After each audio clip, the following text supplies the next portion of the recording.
నిషేధిత బెట్టింగ్ యాప్ల వ్యవహారంలో నటుడు దగ్గుపాటి రానా ఈడీ విచారణకు హాజరయ్యారు. నిషేధిత బెట్టింగ్ యాప్కు ప్రచారం చేసిన వ్యవహారంలో విచారణకు రావాలని ఇటీవల ఈడీ సమన్లు జారీ చేసిన సంగతి తెలిసిందే. ఈ నేపథ్యంలో ఆయన సోమవారం హైదరాబాద్ ఈడీ కార్యాలయంలో విచారణకు హాజరయ్యారు.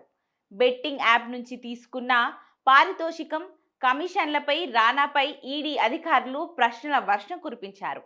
ఈ కేసులో గతంలో విచారణకు రావాలని ఈడీ నోటీసులు జారీ చేసినప్పటికీ ముందస్తు బిజీ షెడ్యూల్ ఉన్న నేపథ్యంలో రానా కొంత సమయం కోరారు.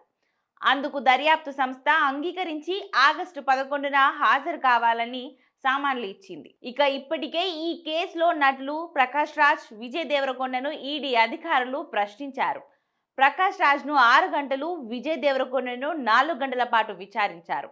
ఇకపోతే ఆగస్టు 13వ తేదీన మంచు లక్ష్మి కూడా ఈడీ విచారణకు హాజరు కానున్నారు.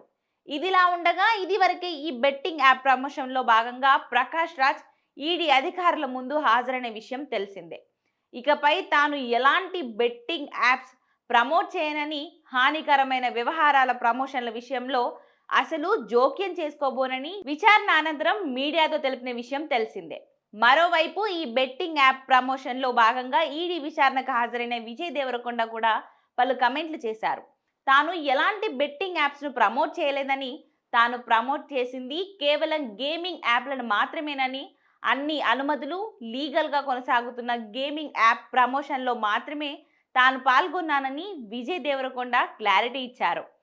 అయినా సరే విచారణకు హాజరై పూర్తిగా సహకరిస్తానని గత 6వ తేదీన విచారణకు హాజరైన విజయ్ దేవరకొండ మీడియా ముందు తెలిపారు. ఇకపోతే మనీ లాండరింగ్, ఫైమా ఉల్లంఘనకు సంబంధించిన ఎలాంటి ఆధారాలు లభించలేదని ఆయన తెలిపారు. అందరి విచారణలు పూర్తయిన తర్వాత మరింత ఈ కేసులో స్పష్టత వచ్చే అవకాశం ఉంది. ఇకపోతే ఈ బెట్టింగ్ యాప్ ప్రమోషన్లో భాగంగా 29 మంది సెలబ్రిటీలతో పాటు సోషల్ మీడియా ఇన్ఫ్లుయెన్సర్లు, యూట్యూబర్లు ఇలా బెట్టింగ్ యాప్స్ ప్రమోట్ చేసి ఇప్పుడు చిక్కుల్లో పడ్డారు. అంతేకాదు 19 మందికి పైగా బెట్టింగ్ యాప్ యాజమానులపై కూడా సైబరాబాద్ పోలీస్ స్టేషన్లో కేసులు నమోదయ్యాయి. వీరందరూ కూడా ఒకరి తర్వాత ఒకరు విచారణకు హాజరై పలు విషయాలు ఈడీ దృష్టికి తీసుకెళ్లినట్లు సమాచారం.